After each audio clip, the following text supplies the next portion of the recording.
اے جڑی پڑھائی ہے پڑھنا تہاڈا کام ہے، تنہائی اندر بہ کے اے ذکر وظیفہ پڑھنا تہاڈا کام ہے، پہاڑاں دے برابر وزنی مصیبت نو اتار دینا تانوں پھل ورگی زندگی عطا کر دینا عرش والے رب رحمان دا کام ہے۔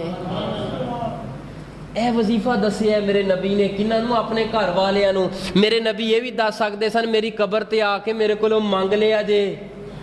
میرے کو منگ لیا جے۔ میرے نبی نے فرمایا نہیں میں دنیا تو چلا جاواں، کسے قبر شجر حجر دربار تے نہیں جانا، بلکہ کی کرنا ہے؟ اے وظیفہ پڑھنا ہے، اللہ اللہ ربی لا اشرک بہ شیئا۔ اور روایت صحیح البخاری دی اندر بھی موجود ہے، رسول پاک نے فرمایا جدے تے بڑے تو بڑا دکھ آ جائے، میرے امتی تے مصیبت آ جائے، بڑے تو بڑی پریشانی ہو جائے، جیباں مخالی ہو جان اور رزق دے اندر تنگی آ جائے، دکان نہیں چلدی، کاروبار نہیں چلدا، کمی پیشی آ گئی ہے، وہ دھی والوں دکھ آ گیا ہے، پت والوں دکھ آ گیا ہے، وہ بیوی والوں کوئی اونچ نیچ ہو گئی ہے، گھریلو جھگڑے ہو گئے نے، اے میرے بزرگوں دوستو 7 مرتبہ صبح تے 7 مرتبہ شام نو جیڑا بندہ پڑھ لیندا ہے اللہ اللہ ربی لا اشرک بہ شیئا، اللہ پاک اس ذکر تے پڑھائی دی برکت نال او دا ہر جڑا دکھ ہے جس مقصد لی پڑھے ہے اللہ پاک دور فرما دے۔